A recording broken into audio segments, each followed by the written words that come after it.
नमस्कार दोस्तों, KP college के ऑनलाइन क्लासेस में एक बार फिर से आप सभी का स्वागत है।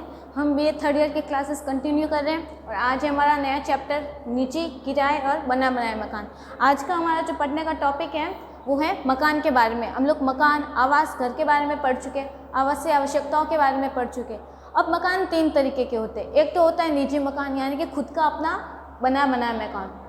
दूसरा होता है किराए का मकान, हम किराए पे रेंट लेके रह रहे हैं। और तीसरा है जब हम बना बनाया मकान खरीद रहे, यानी कि जिसे बनाने में हमने खुद ने मेहनत नहीं की, सिर्फ पैसे कमाए, पैसे उसको दे दिए और घर खरीद लिया। तो ये तीन टाइप के मकान हैं। अब ये तीनों टाइप के मकान किस तरीके के होते हैं, इनसे क्या लाभ हो रहे हैं, क्या हानि हो रही है, ये खरीदते समय हमें क्या ध्यान रखना है, कौन कौन सी चीज़ों के बारे में ध्यान रखना है, ये सारी चीज़ें हम लोग इस अध्याय में पढ़ेंगे। तो आइए सबसे पहले शुरू करते हैं हम लोग निजी मकान के बारे में, यानी कि अपना स्वयं का मकान। इसे हम ये भी कह सकते हैं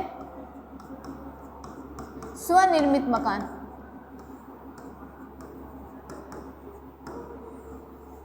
यानी कि स्वयं के द्वारा निर्मित किया गया मकान। अब ये मकान बनाते समय हमें क्या लाभ हो रहा है इससे हमें जो लाभ होता है, सबसे पहले आर्थिक सुरक्षा मिलती है। यानी कि हम लोग जैसे कमा रहे हैं, हम लोग अपने पैसे कमा के हम लोगों ने इन्वेस्ट कर लिया, बचत की, उससे हम लोगों ने अपना घर बना लिया। यानी कि एक बार जो घर में इन्वेस्टमेंट कर दिया तो वो जो घर है सालों तक हमारे पास रहेगा, उसका यूज़ हम लोग करते रहेंगे। तो यानी कि बार बार किराए के मकान में पैसे देने से अच्छा है हम लोग एक बार इन्वेस्ट करके अपना खुद का मकान बना लिया, तो उसमें क्या मिलेगा, लाइफ टाइम, लॉन्ग टाइम तक हमें क्या मिलेगी, सिक्योरिटी मिल जाती है। और हमें जब इकोनॉमिक सिक्योरिटी मिल जाती है तो वो होता है निजी मकान में। फिर है कलात्मक अभिव्यक्ति, यानी कि एक्सप्रेशन। अब ये क्या होते हैं, इसमें जब हम निजी मकान की बात करें तो उसमें हम लोग क्या करते हैं, अपनी पसंदीदा चीज़ों को ऐड करते हैं। यानी कि जो परिवार की जो लोग हैं, जितने भी लोग हैं, उनकी क्या आवश्यकता है, उनको ऐड करके हम लोग जब मकान का निर्माण करते हैं तो ये एक मकान का जो सबसे बेस्ट बेनिफिट होता है निजी मकान का, वो होता है कलात्मक अभिव्यक्ति। यानी कि परिवार की आवश्यकताओं को ध्यान में रखते हुए जब हम अपना खुद का मकान बनाते हैं, ये सारी चीज़ें परिवार की जो आवश्यकताएँ होती है वो हर किसी मकान में नहीं मिलेगी। अगर आप किराए के मकान में लेने जाओगे, किराए का मकान या फिर बना बनाया मकान खरीदोगे, तो उसमें क्या होगा, जो पहले से चीज़ें होगी हमें उसी का यूज़ करना पड़ेगा। उसमें से कई सारी चीज़ें होगी जो हमें पसंद नहीं आएंगी, कुछ आएंगी, तो उस समय हमें क्या करना पड़ता है, कॉम्प्रोमाइज़ करना पड़ता है। तो इसीलिए क्या किया जाता है कि जब हम खुद का मकान बनाते हैं उसमें कलात्मक अभिव्यक्ति रखते हैं, यानी कि अपनी खुद की आवश्यकता के अनुसार उस घर का हम लोग निर्माण करते हैं। फिर इससे हमें सामाजिक प्रतिष्ठा भी मिलती है, यानी कि समाज में हम लोगों की इमेज सेट हो जाती है। यानी कि कई सारे लोग ऐसे होते हैं जिनके खुद का घर नहीं होता, तो उनको समाज में किस तरीके से देखते हैं, उनको लोग ज़्यादातर उनसे बात वगैरह नहीं करते। क्यों नहीं करते, इनके खुद के मकान नहीं है, कोई उनके साथ संबंध वगैरह नहीं रखता, रिलेशन भी नहीं हो पाते उनके। तो यही सारे कारण होते हैं कि जब खुद का मकान बन जाता है तो उससे लोगों को सामाजिक प्रतिष्ठा मिल जाती है। फिर है स्थायी पड़ोसी मिल जाते हैं, यानी कि स्थायी पड़ोसी मिलेंगे। जब हम कई सालों से एक ही जगह रह रहे हैं, अपने खुद के घर में रह रहे हैं, तो हमारे आसपास के जो लोग होंगे उनसे हमारी अच्छी बनने लगेगी, घर का रिलेशन अच्छा बनेगा। इससे क्या होगा, और जब कभी हमें ज़रूरत पड़ेगी तो सबसे पहले कौन आता है, पड़ोसी आते हैं। तो इससे क्या होता है, जब हम एक ही जगह रह रहे हैं, अपना नीचे खुद का मकान बना के रह रहे हैं, तो आसपास के जितने भी लोग होंगे, पड़ोसी होंगे, उससे हमारा तालमेल जम जाएगा और हमें स्थायी पड़ोसी हमेशा के लिए मिल जाते हैं। फिर है अधिकतम सुविधा मिलती है। अधिकतम सुविधा का संबंध कलात्मक अभिव्यक्ति से, यानी कि अपने खुद की आवश्यकताओं के अनुरूप मिलेंगे तो हम उस घर में कई सारी चीज़ें ऐड करवा सकते हैं। हमने उस घर में कई सारी चीज़ें ऐड करवाई तो उसका हम लोग अपनी आवश्यकता के अनुरूप और अधिक से अधिक यूज़ करेंगे, यानी कि जिससे क्या मिल रही है, हमें अधिकतम सुविधा मिल रही है। हम घर हमने बहुत बड़ा बनवा लिया, हर किसी के अलग अलग कमरे बनवा लिए, यानी कि हमारे पास जितनी ज़मीन है हम उस ज़मीन पे जितना चाहे उतना खर्चा कर सकते हैं, जैसा चाहे अपना घर बना सकते हैं। उस घर में जितनी क्वालिटी रखनी है, कितनी क्वांटिटी रखनी है, कितना मटेरियल यूज़ करना है, क्या क्या इक्विपमेंट्स रखने हैं, वो सारी चीज़ें हम लोग देख सकते हैं। फिर अतिरिक्त सुविधा के लिए दूरगामी योजना, यानी कि इससे क्या मिलती है, दूर की योजना बना रहे हैं हम लोग, यानी हमने फ्यूचर प्लानिंग कर ली। यानी कि हमारी जो आने वाली पीढ़ियाँ होती है उन लोगों के लिए क्या कर लिया, हमने घर पहले से इन्वेस्ट करके रखा है। तो यानी कि जो हम अपना निजी घर होता है उससे हम लोग प्री प्लानिंग कर रहे हैं अपने फ्यूचर के लिए। फिर धन की बचत हो जाती है। पहली बात आ गई आर्थिक सुरक्षा में ही आ गई है। तो कैसे, हम लोगों ने एक बार घर में इन्वेस्ट कर दिया तो बार बार करने की ज़रूरत नहीं पड़ती। वो 5 साल, 10 साल, 15-20 साल आराम से घर चल सकता है। यानी कि हमें रहने के लिए एक छत मिल गई जिससे हम अपने खुद की कह सकते हैं, बार बार उसे घर बदलने की आवश्यकता नहीं पड़ती। है ना। तो ये सारे लाभ होते हैं निजी मकान के। फिर एक और है खाली स्थान का उचित उपयोग, यानी कि हमारी जो ज़मीन पड़ी हुई है, हम लोगों ने पहले सालों से ज़मीन खरीदी हुई है, अब उस ज़मीन का भी यूज़ हो जाएगा अगर उस जगह पे घर बनाएंगे। घर में अगर कोई जगह एक्स्ट्रा पड़ी है, यानी कि घर में स्पेस पड़ा है, हर किसी एक कोने का हम लोग अच्छे से यूज़ कर सकते हैं। कब? जब हम अपना खुद का मकान होगा, क्योंकि हम किराए के मकान में अगर रह रहे हैं तो किराए के मकान में हम अपनी मर्जी से कुछ भी चेंजेस नहीं कर सकते, क्योंकि हमें मकान मालिक को जवाब देना पड़ता है। और ये सारी चीज़ें नहीं करने के लिए हमारे पास क्या होना चाहिए? निजी मकान का होना बहुत आवश्यक है, क्योंकि हमारे पास घर में जो भी मटेरियल होगा, जो भी सामान होगा, अपने पसंदीदा अपने तरीके से उसको अरेंज कर सकते हैं, अपने तरीके से अपने पसंदीदा उसे सजा सकते हैं, घर की सजावट कर सकते हैं, हर एक कोने का अच्छी तरीके से यूज़ कर सकते हैं। और ये सारी चीज़ें हम घर के मतलब मकान मालिक का जो घर होता है किराए के मकान में नहीं कर पाते। और जो बना बनाया मकान खरीदते लोग आजकल, फ्लैट वगैरह बहुत ज़्यादा खरीदते हैं, है ना। जैसे टाइम कम होता है, किसी के पास पैसे कमा लिए, पैसे दे दिए, घर बना हुआ ले लिया, कोई फ्लैट ले लिया, या फिर कोई ज़मीन पे घर बना के आजकल देते हैं, वो खरीद लिया। उसमें क्या होता है? पहले से चीज़ें बना के रखी होती है, हम चाहते हैं हमें ये चीज़ पसंद नहीं है तो हम उसमें चेंजेस नहीं कर सकते। अगर करना भी होता है तो हमें तुड़वा के वो नई चीज़ें बनवानी पड़ती, तो मेहनत तो डबल लग जाती है। इसलिए क्या करना चाहिए? ज़मीन पे खुद के अनुसार, यानी खुद का नक्शा बनाकर, यानी कि नक्शे के अकॉर्डिंग अपना पसंदीदा नक्शा बना के फिर उसके अकॉर्डिंग हमें अपना घर बनाना चाहिए। तो ये है निजी मकान के लाभ। अब कोई ना कोई, हर किसी की कुछ ना कुछ कमियां भी होती है, किसी में खूबियां होती है तो कमियां भी होती है। अब निजी मकान की क्या कमियां होती है? रख रखाव में अतिरिक्त व्यय होता है। इसका मतलब क्या है? यानी कि घर को अरेंज कर रहे हैं, अब घर हमने बना लिया, यानी कि हमने ढांचा बना लिया, कलरिंग वगैरह सब कुछ हो गया, हम लोग शिफ्ट होने भी आ गए। अब घर में तो बहुत सारी चीज़ें चाहिए होती है, आज कुछ टूट गया तो आज कुछ टूट गया, घर को अरेंज करने में बहुत सारी चीज़ें भी लग जाती हैं, तो उसमें घर बनाने के बाद भी उसमें बहुत सारे खर्चे आने लग जाते हैं। यानी कि ये क्या हो रहा है? एक्स्ट्रा खर्चा हो रहा है। फिर है मकान निर्माण में अधिक व्यय। अब घर बनाने में पैसा लगा तो घर के बाद भी पैसा लग रहा है, यानी कि क्या हो रहा है? बहुत एक्स्ट्रा पैसा खर्च हो जाता है उसमें। गतिशीलता में कमी आ जाती है, ये सबसे मेन पॉइंट होता है। गतिशीलता में कमी मतलब हम ज़्यादा मूवमेंट नहीं कर पाते। जैसे हम लोगों ने यहाँ पे घर बना लिया है, हमारा घर मान लो जयपुर में, हम लोगों ने अगर जयपुर सिटी में घर बना लिया, तो अगर हमारा कहीं और जाने का ट्रांसफ़र हो जाता है, यानी कि स्थानांतरण वाला आ जाता है, ट्रांसफ़र हो गया, तो हम लोग उस घर को छोड़ के कौन जाएगा? जिसका ट्रांसफ़र हो, यानी कि हमारे पेरेंट्स चले जाते हैं और बाकी जो पूरी फैमिली है उनको वहीं रहना पड़ता है। क्यों? क्योंकि उनकी गतिशीलता में कमी हो जाती है, हम लोग ज़्यादा इधर उधर नहीं हो पाते। यानी कि जब निजी मकान की यही कमियां होती है कि स्थानांतरण होने पर दुख भी होगा, यानी कि ट्रांसफ़र होगा तो किसी एक लोग को जाना पड़ेगा सिर्फ, और पूरी फैमिली पीछे रह जाती है। यानी कि फिर अगर पूरी फैमिली वहाँ जाएगी तो उस बनाए मकान का मतलब क्या रहेगा? यानी कि उसमें इतना पैसा खर्च करके हम लोगों ने घर बनाया, उसमें रह ही नहीं पाए तो फिर क्या मतलब रहेगा? फिर है वारिसों के झगड़े। ये तो हो गए, यानी कि जब लोग बूढ़े हो जाएंगे, हम लोगों ने जैसे हमारे पेरेंट्स ने अपना घर बना लिया, उस घर बनाने के बाद वो बूढ़े हो जाएंगे, फिर उनके जो बच्चे होते हैं उन बच्चों में क्या होगा? उस घर के लिए, प्रॉपर्टी के लिए क्या होते हैं? झगड़े होना शुरू हो जाते हैं। अगर झगड़े नहीं हो, इसके लिए क्या होता है? खुद का मकान लो ही नहीं, खुद का मकान बनाओ ही नहीं, प्रॉपर्टी लेके रख लो, बच्चों को सिर्फ प्रॉपर्टी दे दो, बच्चे अपने खुद के अनुसार घर बना सकते हैं। यानी कि ये क्या होता है? इससे झगड़े भी होते हैं। आय में कमी होने पर असुविधा, ये सबसे मेन पॉइंट है। यानी कि जब आय में कमी हो जाती है, यानी कि इनकम कम हो जाती है, तो क्या होगा? घर बनाने में प्रॉब्लम आ जाती है। मकान के मूल्य घट जाने पर हानि, यानी कभी मान लो हमने घर बना लिया, उसमें बहुत सालों से रह रहे, अब हमने क्या सोचा कि उस घर को बेच के हम नई जगह शिफ्ट हो जाएंगे, है ना। यानी कि अब हम उस घर को बेचना है, अब उस बेचने के लिए हमें क्या हो रहा है? उसमें घाटा हो रहा है। हम लोगों ने मान लो 20 लाख में घर बनाया था वो पूरा, यानी कि उस घर को बनाने में 20 लाख लगे, तो 20 लाख में तो बेचेंगे नहीं, हमने उसकी कीमत रख ली 25 लाख या 30 लाख। तो अब उस समय उस घर की कीमत घट गई, यानी कि अब लोग उस जगह के, उस एरिया के 25 लाख ना देकर 15 लाख देने को रेडी, कि 15 लाख से कोई ज़्यादा नहीं दे।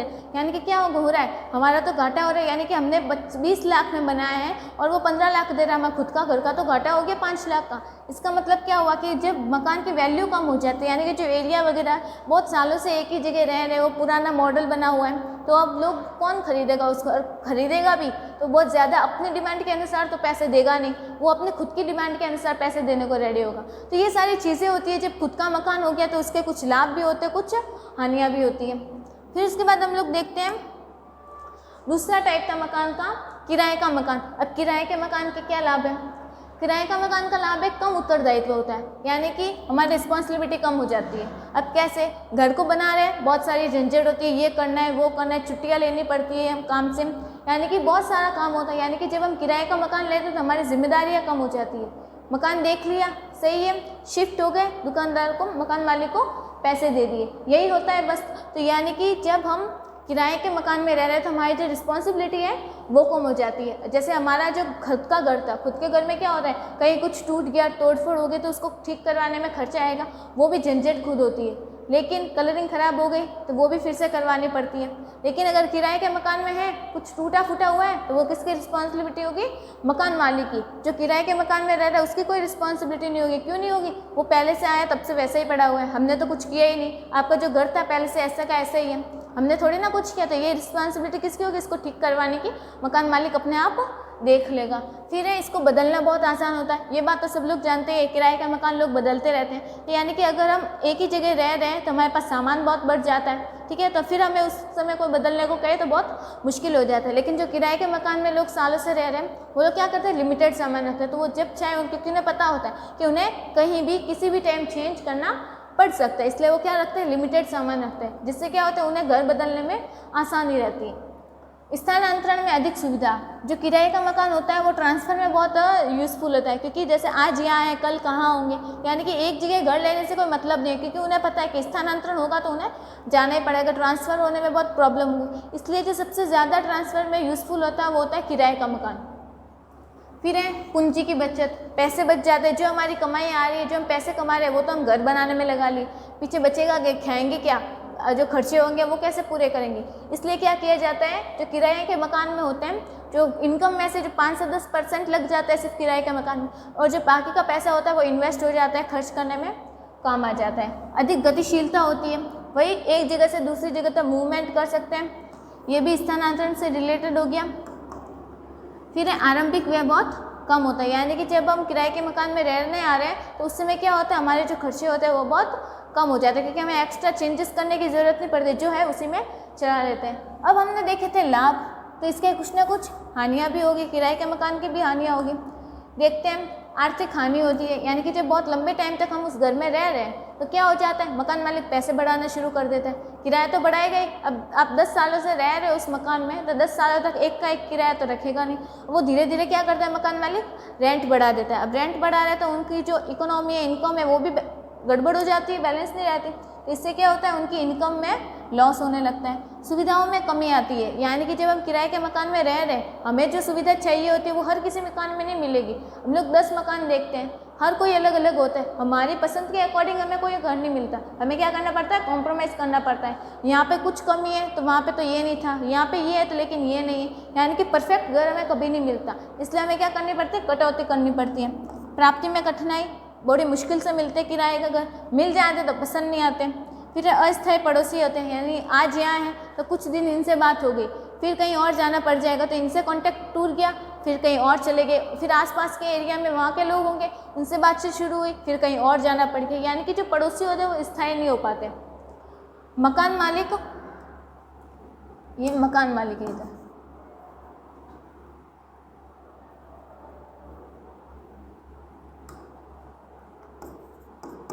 मकान मालिक द्वारा परेशानी, मकान मालिक बार बार चिड़चिड़ करता रहता है, यानी कि वह किराए के लिए ये कर दिया, ये तोड़ दिया, ये ख़राब कर दिया, यानी कि बहुत सारी चीज़ें हो जाती है घर में, तो मकान मालिक से क्या होती है, परेशानी होने लगती है। और ये जो किराए के मकान होते हैं जहाँ पे हमारी जॉब होती है, नौकरी होती है, उसके आसपास में एरिया में तो बिल्कुल मिलते ही नहीं, यानी कि कार्यस्थल से बहुत दूरी हो जाती है। इसलिए जो किराए के मकान होते हैं वो मोस्टली हमें कार्य क्षेत्र से बाहर ही मिलते हैं, उस एरिया में हमें कभी नहीं मिल पाती। तो ये सारी चीज़ें होती हैं जो हमें किराए के मकान में नहीं मिलती, और कुछ चीज़ें हमें मिल जाती है। तो हर एक चीज़ से कभी तो लाभ होता है, कभी हानि होती है।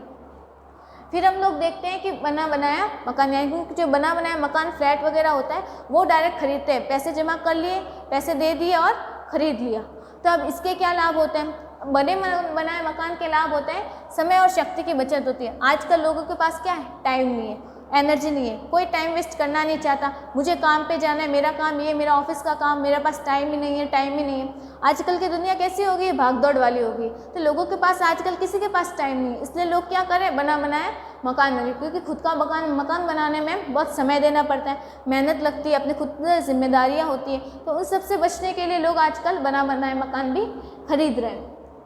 तो इससे उन्हें समय और शक्ति की बचत हो जाती है और हमें अपने इनकम के अकॉर्डिंग प्राप्त हो जाता है। यानी कि जब हम खुद का घर बना रहे हैं, अगर तो खुद का घर बना रहे हैं तो खर्चा भी बहुत आएगा, मटेरियल लाने में यूज़ होगा, ज़मीन खरीदने में यूज़ होगा, घर बनने के बाद भी उसमें कई सारी चीज़ें लगती हैं, उसमें खर्च होता है। तो यानी कि लोग हमारी जो इनकम होती है, व्यक्ति की इनकम और उसमें घर बनाने में जो पैसा लग रहा है उसका तो कोई तालमेल बैठता ही नहीं है। इसलिए क्या होता है, लोग क्या करते हैं, जब बना बनाया मकान खरीद लेते हैं क्योंकि उन्हें सिर्फ अपने आय के अकॉर्डिंग में घर मिल जाए। यानी कि हमारी कितनी इनकम है, हमारा खर्चा सिर्फ 2 लाख तक का है, हम 10 लाख तक अफोर्ड कर सकते हैं, इससे ज़्यादा नहीं कर सकते, तो वो घर भी कैसे देखेंगे, उसी रेंज के अंतर्गत देखेंगे।